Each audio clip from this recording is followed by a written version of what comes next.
नमस्कार दोस्तों, एक तरफ देश में जीएसटी महाउत्सव मनाया जा रहा है।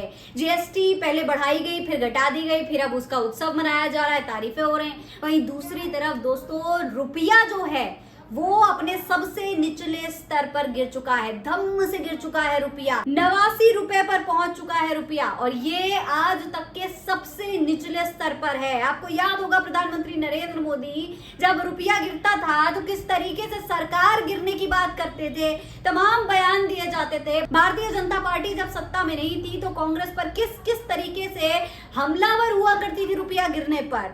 और आज भारतीय जनता पार्टी की सरकार को 15 साल होने को है, लेकिन रुपया रुकने का नाम नहीं ले रहा है। लगातार रुपया गिरता जा रहा है। अब जो खबर आई है वो मैं आपको बता देती हूँ। देखिए, खबर के मुताबिक आज यानी कि 23 सितंबर को डॉलर के मुकाबले अब तक के सबसे निचले स्तर पर पहुंच गया है रुपया।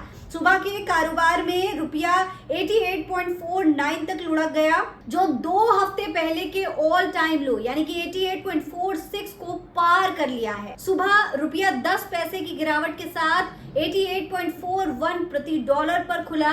सोमवार को डॉलर के मुकाबले रुपया 12 पैसे की गिरावट के साथ 88.31 पर बंद हुआ था। दोस्तों, ये गिरावट तब हुई जब एशिया बाजारों में डॉलर में थोड़ी सी कमी आई थी। एक्सपर्ट्स के मुताबिक रुपया में इस गिरावट की वजह एशियन करेंसी की कमजोरी और अमेरिकी डॉलर का मजबूत होना है। ऊपर से अमेरिकी टैरिफ और H1B वीजा फीस बढ़ाकर $1 लाख कर दिया गया है। इस वजह से रुपया पर दोहरी मार पड़ी है। यानी कि एक तरफ हम डोनाल्ड ट्रंप को चुनौतियां देने की बात करते हैं, विश्व गुरु बनने की बात करते हैं, दूसरी तरफ उसी अमेरिका की वजह से, H1B वीजा की वजह से और टैरिफ की वजह से हमारा रुपया है, हमारे रुपये की जो वैल्यू है वो गिरती चली जा रही है। अब जो स्थिति है दोस्तों, वो देश की अर्थव्यवस्था पर बहुत बड़ा सवाल खड़ा करती है कि भैया अगर इसी तरीके से रुपया गिरता रहा, इसी तरीके से अगर स्थिति बनी रही, अमेरिका हम पर हावी होता रहा, तो हमारे देश की अर्थव्यवस्था का क्या हाल होगा। एक तरफ तो जीएसटी उत्सव मनाया जा रहा है, लगातार रैलियां निकाली जा रही हैं, दूसरी तरफ जो रुपया गिर रहा है उसके लिए कौन जिम्मेदार है,